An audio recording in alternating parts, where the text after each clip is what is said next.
రాజకీయ లబ్ధి పొందేదానికి కొంతమంది దీన్ని వివాదం చేస్తున్నారు. 2020 2020లో అంటే అప్పుడు ఎవరు ఇక్కడ అధికారంలో ఉంది, వైకాపా ప్రభుత్వం, జగన్మోహన్ రెడ్డి అనే వ్యక్తి ముఖ్యమంత్రి. అప్పుడే స్టే వచ్చింది ప్రాజెక్ట్ మీద, అది తీసుకొచ్చి ఇప్పుడు వచ్చినట్టు చెప్తున్నారు ఎవరు, వైకాపా నాయకులు. నేను ఒకటే చెప్తున్నా, మనం ఇప్పుడు చేయబోయే ప్రాజెక్టులని ఆంధ్ర రాష్ట్ర భూభాగంలో చేస్తాం. అంటే గోదావరి జలాలు తెలంగాణ భూభాగం దాటి ఆంధ్రాకు వచ్చిన తర్వాత ఆ నీరుని లిఫ్ట్ చేసి రాయలసీమకు తరలిస్తున్నాం. That is the vision.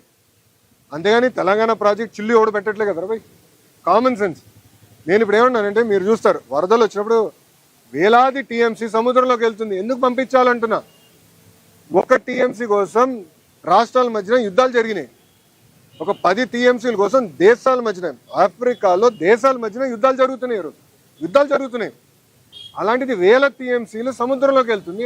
ఆ టీఎంసీలు ఆ నీరుని కాపాడుకుని ఆ నీరుని లిఫ్ట్ చేసి మన ఆంధ్ర రాష్ట్రానికి రాయలసీమ ప్రాంతానికి తీసుకెళ్లాలని మా ఆలోచన. ఆ ఇరిగేషన్ అంతా నెట్వర్క్ చేయగలిగితే రాబోయే రోజు ఇతర రాష్ట్రాలు కూడా ఇవ్వగలుగుతాం. అదే నీరు తీసుకెళ్తే తెలుగు గంగా ద్వారా తమిళనాడు కూడా ఇవ్వగలుగుతాం. ఇది కేవలం మనకే కాదు, దక్షిణ భారతదేశానికి పనికొస్తుంది.